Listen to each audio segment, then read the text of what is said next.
Primeiramente, tem todo um fator histórico aí de Inter e Milan no campeonato da Champions League, porque eles se enfrentaram duas vezes anteriormente no mata-mata, né? E o Milan acabou com a Inter nas duas vezes. E, inclusive, em 2005 foi aquela vez que o jogo acabou sem acabar, né? Que o juiz encerrou o jogo porque não tinha condições de continuar, de tanto que os adeptos da Inter estavam pé da vida, pistola jogando o sinalizador em campo, tentando atingir a bela careca do Dida com o sinalizador, entre outras coisas. É aquele jogo daquela foto maravilhosa lá do Materazzi com o Rui Costa.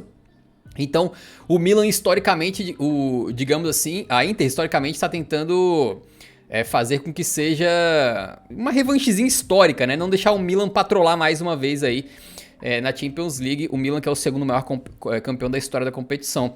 E aí, cara, saíram as escalações pro jogo de Inter e Milan, e logo de cara a gente já meio que confirmou aquilo que a gente tava falando no último cast, né, Yuri? Que era muito difícil que o Rafael Leão fosse ter condição de jogar, porque a lesão muscular não se cura em 3 dias, a não ser que aconteça algum milagre, tente um tratamento lá igual do Diego Costa lá de, como é que é? Placenta de égua, sei lá, uma parada assim. A não ser que role uma parada maluca dessa, você não vai curar em 3 dias. Então, no final das contas... Não valia a pena arriscar não, né? Porque se você coloca ele em campo hoje, baleado e ele estoura, aí você perde ele pra hoje e perde ele pra semana que vem. Exatamente. E aí, no final das contas, o Rafael Leão não ficou nem no banco, né? Então a Inter, digo, no caso, o Milan entrou meio que com o time titular, só que com o Salamalekers na ponta esquerda ali no lugar do Leão. Que aqui, assim, cara, eu gosto do Salamalekers, até que ele tem um drible, assim, ele tem uma coisa, né? Não um jogador qualquer, assim, ele tem alguma habilidade ali, mas é um nível muito abaixo do Rafael Leão, né? Muito, muito abaixo. Então já logo de cara tinha esse problema. Já a Inter de Milão optou por ir para campo com um meio-campo de Barella, Çalhanoğlu e Mkhitaryan, né? Então o Brozovic ficou no banco, um meio-campo em teoria mais leve, só que assim, cara, a Inter tem alguns Muito jogadores bom. mais envelhecidos, né? Isso aí que é bem curioso. Inclusive os dois que marcaram gols hoje já estão para mais de 36, acho, né? O Mkhitaryan e o Dzeko. Então, bem impressionante a forma como o Inzaghi montou a equipe. O Rafael Leão não pôde ficar nem no banco, né? E aí, cara, o jogo começa e esse mosaicão aqui, Yuri, o que tu achou desse diabão aqui? Tu que gosta de coroa, diabo, leão, espada, isso aqui tá massa, né? Pô, tá maluco, cara. As torcidas italianas é um bagulho absurdo. É incrível. A festa que eles fazem em noite de Champions, né? A gente se acostumou um pouco mais a Juventus, né? A torcida da Juventus, como a Juventus costumava ir mais longe na Champions quando tava na era da dinastia. Mas a Inter e o Milan estão dando show demais desde que eles voltaram a disputar a competição, né? As torcidas nunca decepcionam. E esse do Diavolo, né? Que é como é chamado o Milan lá na Itália, ficou sensacional. E eu já tô ansioso para ver o que, é que a torcida da Inter vai aprontar, né? Porque hoje eles fizeram um mosaico pequenininho, já que eles não eram os mandantes hoje, né? A maior parte da torcida era do Milan, mas semana que vem, como o mando é da Inter, então com certeza eles vão fazer um mosaico bravo pra cacete. Talvez eles façam uma víbora, né, pra simbolizar como a Inter é conhecida, então com certeza eles não vão decepcionar, não. Deveriam meter uma víbora uma dentada num diabo, entendeu? Aí ficaria uma boa Ó, resposta, ia uma ser da resposta à hora. altura. Cara, eu lembro que tem um mosaico muito brabo, que acho que foi a torcida do Milan que fez, né, que são duas crianças, uma com a camisa do Milan e a outra com a camisa da Inter. Aí com a camisa do Milan tá sorrindo e a com a camisa da Inter tá chorando. Esse mosaico é um dos mais brabos que eu já vi, cara. Porque não só é bonito, né, esteticamente falando, como você dá uma cutucada direta no seu rival, né? Você Uhum. provoca ele diretamente num derby. É sensacional. É, total. E aí o jogo começou, cara, dessa maneira aí, né? E assim, pra mim, os primeiros minutos foram bem pegados ali, bem disputados, não aconteceu muita coisa, só que depois a Inter começou a encaixar o jogo dela, né? O jogo dela veio logo nos 8 minutos, quando veio um cruzamento pra área, no escanteio, né? O Çalhanoğlu cruzou. E, cara, o Calabria estava marcando o Dzeko na frente dele. Ou seja, ele fez o movimento correto, ele se posicionou na frente do Dzeko, né? Pra impedir que o Dzeko conseguisse adiantar a bola. Só que talvez ele estivesse mais preocupado que o Dzeko fosse subir de cabeça ou algo assim. E aí ele não se posicionou de uma forma correta pra impedir também o chute, cara. O Dzeko foi muito inteligente, eu achei. Porque o Calabria tava na frente dele e o Dzeko não precisou se desmarcar. Geralmente o atacante a gente elogia quando, por exemplo, o Haaland, né, tem uma aceleração absurda pra conseguir. Ele acelera, passa na frente do zagueiro e aí finaliza. O Dzeko não, o Dzeko tava atrás do Calabria, só esticou a perna. Só que ele tem 5 metros de perna também, né? O Dzeko não é um cara muito pequeno. E, a, e a dificuldade desse gol é absurda, né, Não, cara? Porque absurdo. assim, você pegar uma bola de primeira já é difícil. Você pegar uma bola de primeira com o pé ruim e você pegar uma bola de primeira com um maluco escanchado em cima de você, tá maluco. Esse gol é absurdo, cara. Inclusive, se a gente, sei lá, daqui pro final da temporada for fazer tipo uma eleição dos melhores gols da Champions, com certeza esse gol aí é um dos melhores, cara. É brabo pra cacete. Uhum. E o Dzeko com seus 37 aninhos, né, cara? Não é pouca coisa, não. Aí, no final das contas, a gente tem aqui a estatística sobre o Dzeko, porque ele fez aí 4 derbys della Madonnina na temporada já e marcou em 3... Na temporada? Na temporada não foram 3 só? Ah, não, teve 4, teve a derrota também da Inter, né? Então ele jogou 4 derbys aí e marcou gol em 3, né? Então o cara gosta de meter gol contra o Milan. E também ele entrou pra uma estatística bem bacana aqui que o pessoal do Squawk lá trouxe pra gente, que jogadores que conseguiram marcar mais de 20 gols na Champions League depois de fazerem 30 anos. Bem maneiro que o Dzeko se junta a algumas lendas desse século, né? Cristiano Ronaldo, Messi, Leva, Benzema, Ibra e Drogba. E o Dzeko entrou nesse hall da fama de veteranos que continuam metendo gol depois dos 30 aí na Champions League, né? E, cara, o que a gente viu foi que o Milan tomou o gol e, meu irmão, falhou, pifou, né? A Inter veio com tudo pra cima, veio uma bola na esquerda, bola do Di Marco, é o Lautaro, né, que meio que faz um...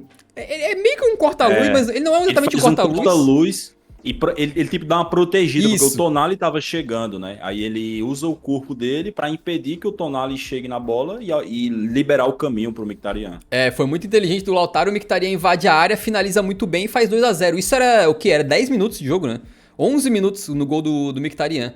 Então, logo de cara, a Inter, assim, abrindo o placar e, tipo assim, continuou amassando, cara. Tanto é que logo depois, a gente teve uma bola que eu não sei quem é que ajeita e o Çalhanoğlu, ele tem todo o tempo do mundo pra vir de frente e meter um bala... A gente sabe que o Çalhanoğlu pega bem na bola desde a época do Bayer Leverkusen, né? Que ele já corria as redes sociais aí com os vídeos dele batendo falta e tal. E o bicho manda um pancadaço, velho, na trave, que poderia ter sido 3-0 ali. E isso aqui ainda era, sei lá, metade do primeiro tempo, né? Então, cara, a Inter estava amassando o Milan. O Milan praticamente não viu a cor da bola no primeiro tempo. Eu lembro que tava com uns 40 minutos, se eu não tô enganado, de jogo, talvez um pouquinho menos. Eu fui olhar as estatísticas, que eu tava curioso, e o Milan tinha conseguido equilibrar a posse de bola, né? O Milan tinha conseguido melhorar um pouquinho depois que o Pioli sacou o Bennacer, tirou o Brahim Dias da ponta, trouxe pro meio e botou o Júnior Messias. A Milan deu uma melhorada. Só que a Inter tinha 11 finalizações contra uma do Milan, velho. Uma. E tinha sido pra fora do Milan ainda, era uma letra do Calabria, se eu não tô enganado, né? Então, cara, foi um rolo compressor e poderia ter sido mais também porque o árbitro chegou a marcar um pênalti, né? O Kjaer deu uma segurada no Lautaro, o Lautaro foi pro chão, penal. Aí quando eu vi o replay, eu fiquei muito feliz que esse pênalti foi anulado. Porque que migué. Cara, que jogo. Cara, eu fico puto com essas paradas, velho. O Kjaer toca a mãozinha assim do lado, ó. Aquilo ali, cara, nem arranhou, velho. O Lautaro nem sentiu direito. Daí ele mete o piscinaço, dobra o joelho. Tipo assim, o maluco deu um toquinho na cintura, ele dobra o joelho e começa a cair. Meu irmão. Deu miguezão. Cara, que miguezaço. Que não ia alcançar a bola. Pô, cara, que vergonha, mano. Enfim, o Tonali tinha feito uma dessas também no primeiro tempo, só que o Tonali não era pênalti, né? Era, sei lá, uma bola no meio campo. Não, era perto da área. Ele deu um drible perto da área, o cara vai jogar a bola, ele já dobra as pernas, se joga. Ah, cara, eu fico puto com isso aqui. Pior que o Lautaro ele poderia ter feito um golaço, né? Porque a jogada é bonita, só que quando ele dá o segundo toque, né? Ele dá um corte de letra, aí quando ele vai ajeitar pra perna esquerda pra bater, ele adianta demais. Aí quando ele vê que adiantou demais e não vai conseguir chegar, ele tenta cavar o pênalti. Na hora que marcaram esse pênalti, eu pensei, mano, acabou pro Milan. Isso aqui vai fechar o caixão. Ainda bem que foi anulado, porque realmente acho que seria vergonhoso marcar isso aqui. E aí, no final das contas, o primeiro tempo praticamente só deu Inter, né? Praticamente, ainda que o Inter, que o Milan tenha conseguido parar um pouquinho o ímpeto da Inter depois ali dos 30, 35 minutos pra frente. Mas a Inter foi muito superior e poderia ter feito 3, 4, né? Como é que tu viu esse primeiro tempo aí? Não ficou barato não esse 2-0, cara? O Milan deve ter chegado no intervalo meio que com... Ufa, escapamos, né? Sim, não, com toda certeza. O primeiro tempo, assim, cara, a Champions League, a gente sempre fala, né, que é uma competição de um mental, ele influencia mais na Champions do que em qualquer outra competição do futebol de clubes. E assim, eu acho que o Milan deve ter entrado muito com esse pensamento de, pô, a gente tem que fazer o resultado agora, o jogo é na nossa casa, a gente tá com a nossa torcida, os caras fizeram uma festa absurda.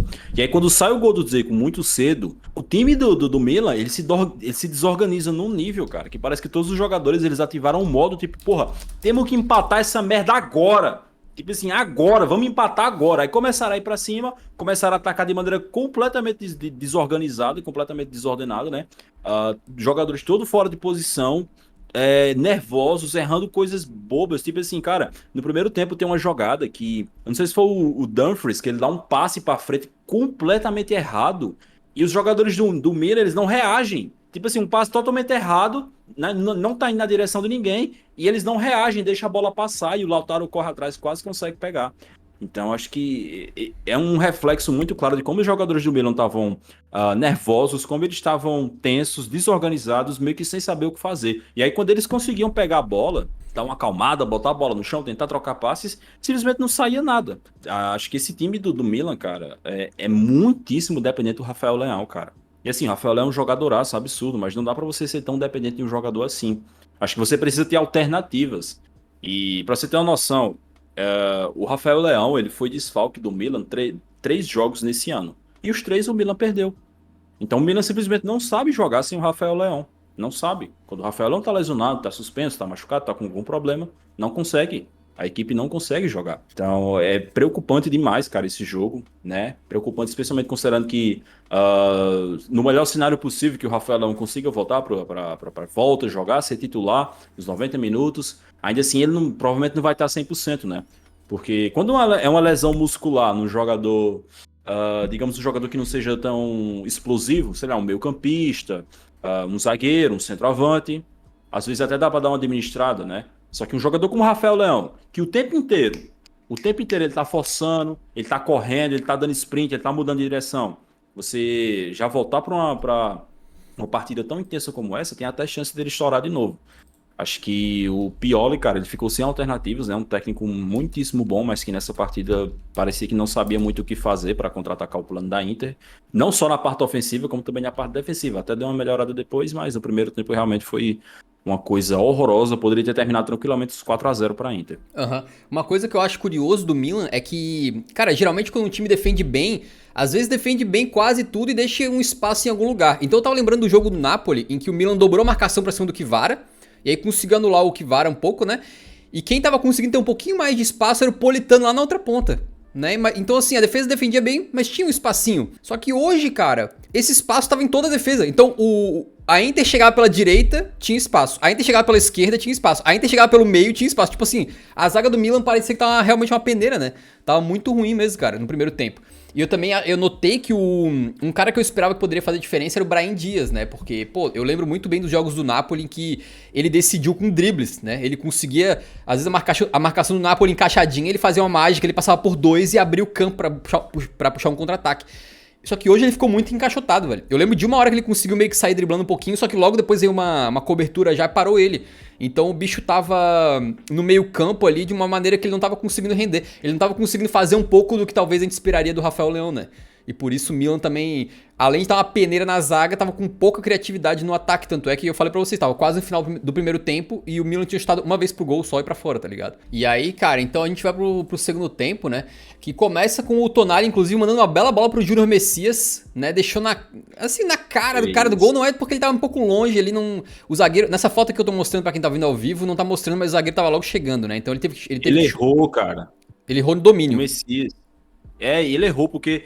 A bola vem no pé direito dele, só que aí quando ele domina, a bola dá sabe, ela abre muito pra esquerda, aí ele meio que fica sem alternativa, ele tem que tentar esse chute de chapa. O ideal era ele puxar pra dentro já e finalizar de direita, né? Só que a direita não é a boa dele. Exato. Exatamente. Não, mas era a melhor jogada, porque na esquerda tinha um cara na cobertura. Então ele meio que, se você reparar, ó, ele tá armando o chute, ele ainda tá longe do Onaná.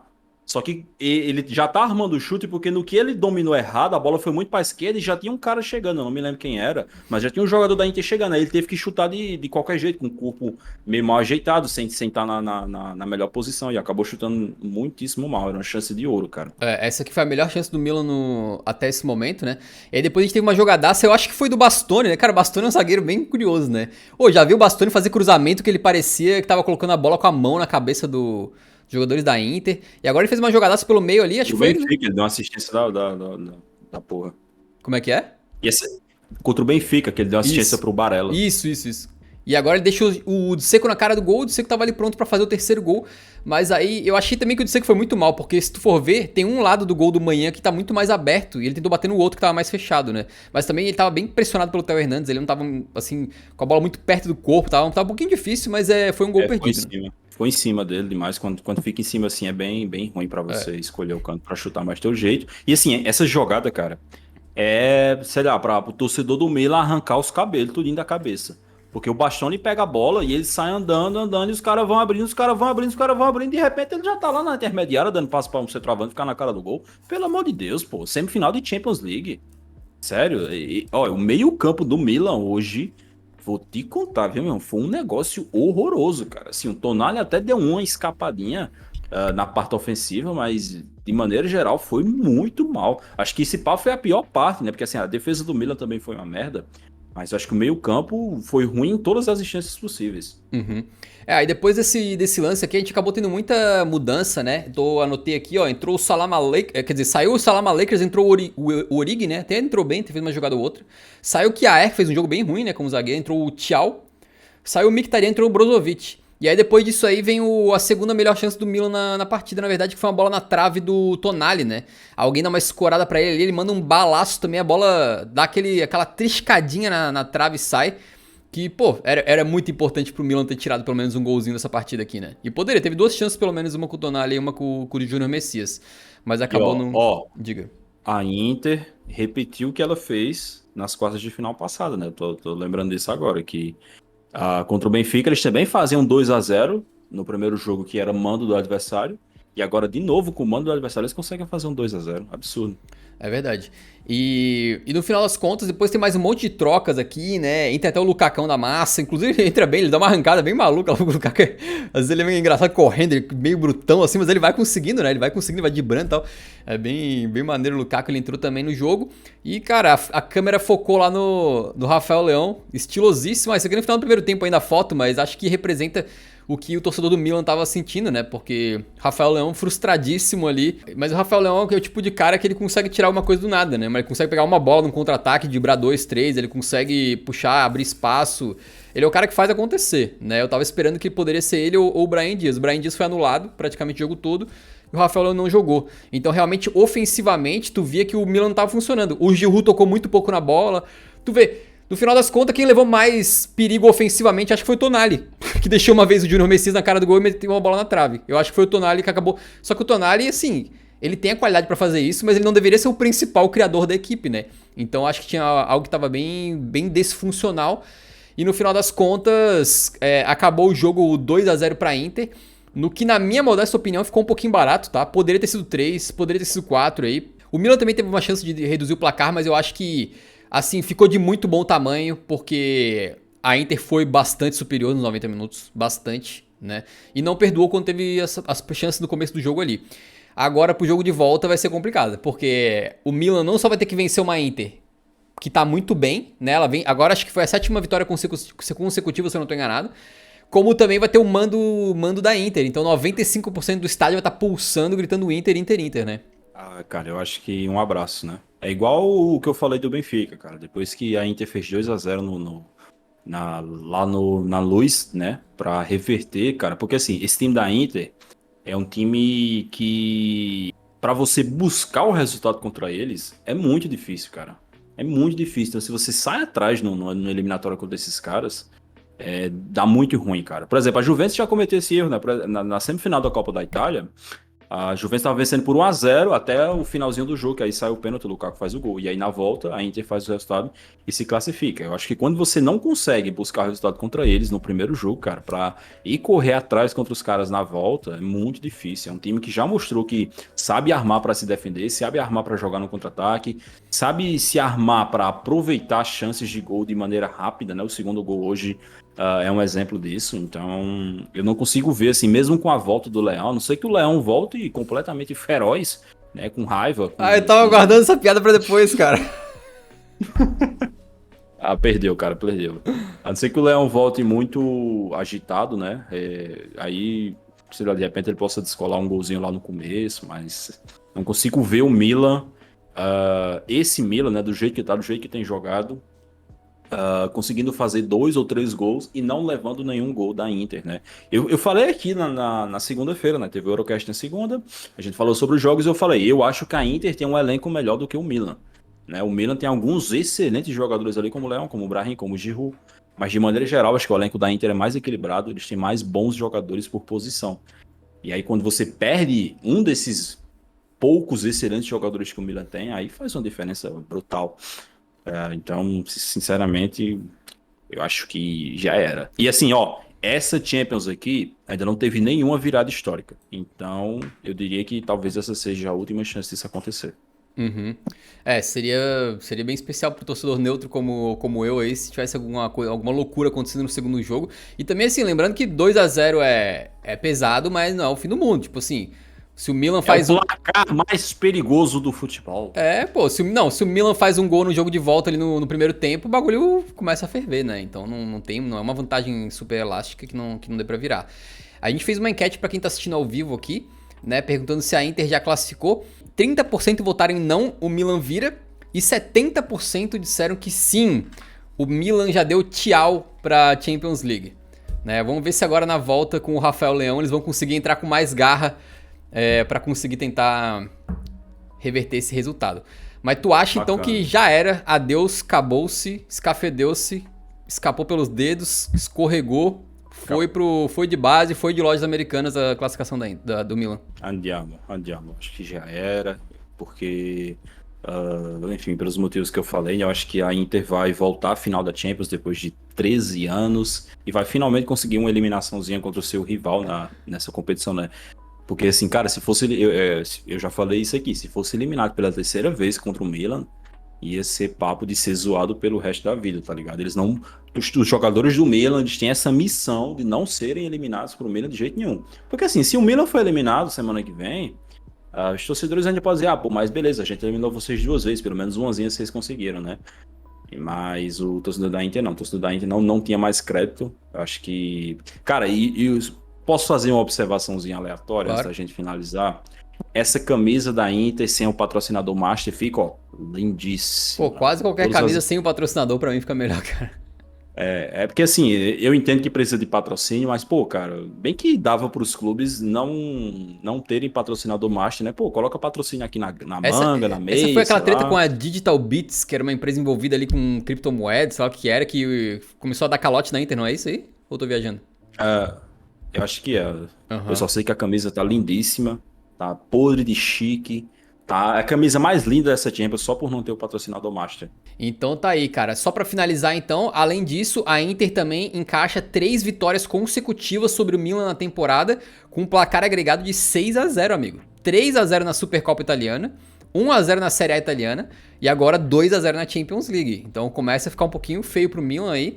Vamos ver como é que vai ser o jogo de volta, né? Eu também queria que tu destacasse rapidinho algum jogador que tu acha que foi o melhor da partida e tal. Porque, cara, assim, toda vez que eu assisto a Inter, geralmente eu saio da partida meio que apaixonado com o Barella, assim, né, cara? Porque é um bicho que. Pô, o tanto que aquele camarada corre, não tô nem falando da parte técnica, né, do que ele faz assim com a bola, mas o quanto que ele se entrega em campo, bicho, é uma coisa inacreditável. Aquele cara não para o jogo inteiro, né? Ele é muito, muito guerreiro, assim. E muito bom de bola, né? Ele é muito importante pra esse jogo, às vezes, de ligação. Não ligação direta, mas ligação rápida que a Inter faz, né? O Barella foi o melhor do jogo hoje e é o melhor jogador da Inter nessa Champions League, que está na temporada inteira, né? Desde a fase de grupos, que ele tá jogando muito, tá jogando demais.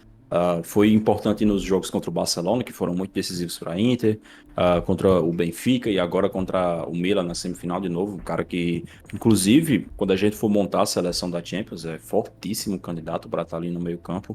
Jogador que tem sido muito regular, talvez não tão regular semana a semana, mas na Champions, cara, tá sendo difícil ver um jogo ruim dele.